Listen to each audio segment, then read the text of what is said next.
ಜಿಲ್ಲಾಡಳಿತ, ಜಿಲ್ಲಾ ಪಂಚಾಯತ್ ಹಾಗೂ ಕನ್ನಡ ಸಂಸ್ಕೃತಿ ಇಲಾಖೆ ಸಹಯೋಗದಲ್ಲಿ ಚಿತ್ರದುರ್ಗದಲ್ಲಿಂದು ಭಗವಾನ್ ಮಹಾವೀರ ಜಯಂತಿ ಕಾರ್ಯಕ್ರಮ ಆಯೋಜಿಸಲಾಗಿತ್ತು.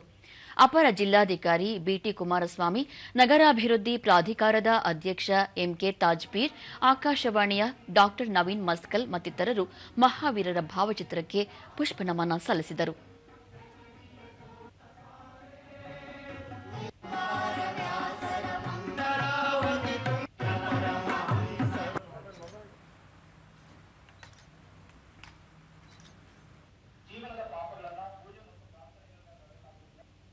ಬಳಿಕ ಬಿಟಿ ಕುಮಾರಸ್ವಾಮಿ, ಭಗವಾನ್ ಮಹಾವೀರರು ಸಾರಿದ ಅಹಿಂಸೆ, ಶಾಂತಿಯ ತತ್ವಗಳನ್ನು ಪಾಲಿಸುವುದರಿಂದ ಜಗತ್ತಿನಲ್ಲಿ ನೆಮ್ಮದಿ ಕಾಣಲು ಸಾಧ್ಯ ಎಂದು ಹೇಳಿದರು.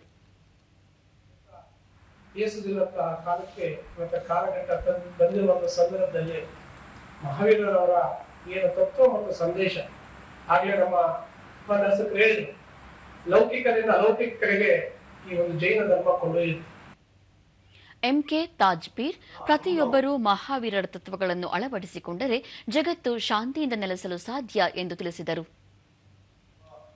ಮಹಾಪುರುಷರ ಮಾರ್ಗದರ್ಶನಗಳನ್ನು ಆಚರಣೆ ಮಾಡ್ತಾ ಇರೋದ್ರಿಂದ ನಮಗಳು ಬೇರೆ ಹೆಸರಿರ್ಬೋದು, ಆದ್ರೆ ಎಲ್ಲಾರ್ಗೂ ಈ ಪ್ರಪಂಚದಲ್ಲಿ ಕಳಿಸಿರೋದು ದೇವರು ಈ ಮನುಷ್ಯ ಕುಲಕ್ಕೆ, ಮಾನವನಿಗೆ ಮನುಷ್ಯನಾಗಿ ಬಾಳ್ಲಿಕ್ಕೆ ಮಾರ್ಗದರ್ಶನ ಹೇಳಿ ಕಾಲ ಕಾಲಕ್ಕೆ ಕಳಿಸಿರ್ತಕ್ಕಂಥದ್ದು.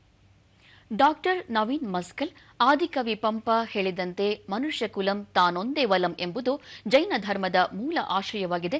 ಸಕಲ ಜೀವರಾಶಿಗೂ ಲೇಸನ್ನು ಬಯಸುವ ಈ ಧರ್ಮ ವಿಶ್ವ ಮಾನವ ಪರಿಕಲ್ಪನೆಯನ್ನು ಹೊಂದಿದೆ ಎಂದು ಹೇಳಿದರು. ಅಸಮಾನತೆಯನ್ನ, ಮನುಷ್ಯ ಸಾಮರಸ್ಯವನ್ನ ಬೆಸೆಯುವ ಸಲುವಾಗಿ ವರ್ಧಮಾನ ಮಹಾವೀರರು ಲೋಕ ಕಲ್ಯಾಣ ಮತ್ತು ಆತ್ಮ ಕಲ್ಯಾಣದ ಪರಿಣಾಮವಾಗಿ ಅವರು ತಮ್ಮ ಜೈನರಾಗ್ತಾರೆ ಮತ್ತು ತಮ್ಮ ತತ್ವಗಳನ್ನು ಅನುಸಂಧಾನ ಮಾಡುವ ಕಾರಣಕ್ಕೆ ಸುದೀರ್ಘವಾದಂತಹ ತಪಸ್ಸನ್ನು ಮಾಡ್ತಾರೆ.